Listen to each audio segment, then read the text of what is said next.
ತಾಲೂಕಿನಾದ್ಯಂತ ಒತ್ತುವರಿಯಾಗಿರುವ ಕೆರೆ, ರಾಜಕಾಲುವೆ, ಗುಂಡುತೋಪು, ಗೋಮಾಳ ತೆರವುಗೊಳಿಸಲು ವಿಶೇಷ ನ್ಯಾಯಾಲಯದ ಸ್ಥಾಪನೆ ಮಾಡುವ ಜೊತೆಗೆ ಒಂದು ವಿಶೇಷ ತಂಡವನ್ನು ರಚನೆ ಮಾಡಬೇಕು ಮತ್ತು ಚೆನ್ನೈ ಕಾರಿಡಾರ್ ಗುತ್ತಿಗೆದಾರರ ನಿರ್ಲಕ್ಷ್ಯದಿಂದ ಇವತ್ತು ಕೆರೆಗಳು ಸಂಪೂರ್ಣವಾಗಿ 30ರಿಂದ 40 ಆಳ ಜಿಲ್ಲಾಡಳಿತ ನಿಯಮಗಳನ್ನು ಮೀರಿ ಕೆರೆ ಮಣ್ಣನ್ನು ತೆಗೆದು ಅವನ್ನು ಜಾನುವಾರುಗಳಿಗೆ ಮತ್ತು ಜನಸಾಮಾನ್ಯರಿಗೆ ಮೃತ್ಯುಕೂಪಗಳಾಗಿ ಮಾರ್ಪಟ್ಟಿರುವ DBL ಕಂಪನಿಗಳ ವಿರುದ್ಧ ಕ್ರಿಮಿನಲ್ ಮೊಕದ್ದಮೆ ದಾಖಲು ಮಾಡುವ ಜೊತೆಗೆ ಸರ್ಕಾರಿ ಆಸ್ತಿಯನ್ನು ಉಳಿಸಲು ಯಾವುದೇ ರಾಜಕೀಯ ಒತ್ತಡವಿಲ್ಲದೆ ಪಾರದರ್ಶಕವಾಗಿ ಮಾಡುವ ಜೊತೆಗೆ ಈ ಒಂದು ತಾಲೂಕು ಕಚೇರಿಯಲ್ಲಿ ಜನಸಾಮಾನ್ಯರ ಕೆಲಸಗಳಿಗೆ ಲಂಚ ಅಂತ ಬಾಯಿ ಬಡಿದುಕೊಳ್ಳುವ ಸಿಬ್ಬಂದಿ ವಿರುದ್ಧ ಕ್ರಮ ಕೈಗೊಳ್ಳಬೇಕು ಮತ್ತು ಈ ಒಂದು ಅಕ್ರಮ ಸಾಗುವಳಿಯಲ್ಲಿ ಹಿಂದೆ ಇದ್ದಿಂದ ಸತ್ಯಪ್ರಕಾಶ್ ಅವಧಿಯಲ್ಲಿ ನೀಡಿದಂತಹ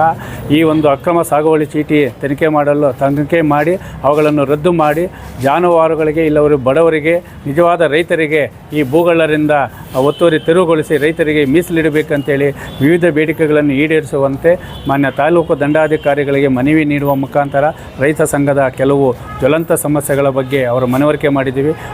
ಒಂದು ಮನವಿಯನ್ನು ಸ್ವೀಕರಿಸಿ ಈ ಒಂದು ಸಮಸ್ಯೆಗಳನ್ನು ಗಂಭೀರವಾಗಿ ಪರಿಗಣಿಸಿವೆ ಮತ್ತು ಮೈಕ್ರೋ ಫೈನಾನ್ಸ್ ಹಾವಳಿಯಿಂದ ಯಾವುದೇ ಒಂದು ಮಹಿಳೆಯರಿಗಾಗಲಿ ರೈತರಿಗಾಗಲಿ ಕೂಲಿ ಕಾರ್ಮಿಕರಿಗಾಗಲಿ ಸಮಸ್ಯೆಯಾದರೆ ನೇರವಾಗಿ ತಾಲೂಕಾಡಳಿತ ಅವರ ಸಹಾಯವಾಣಿಯನ್ನು ಪ್ರಾರಂಭ ಮಾಡುವ ಜೊತೆಗೆ DCC ಬ್ಯಾಂಕ್ನಿಂದ ರೈತ ಕೂಲಿ ಕಾರ್ಮಿಕರಿಗೆ ಮೈಕ್ರೋ ಫೈನಾನ್ಸ್ಗಿಂತ ನಾವೇನು ಕಡಿಮೆ ಇಲ್ಲ ಅಂಥೇಳಿ ರೈತರಿಗೆ ಮತ್ತು ಮಹಿಳೆಯರಿಗೆ ನೋಟಿಸ್ ನೀಡುವುದನ್ನು ಅವರ ಜೊತೆ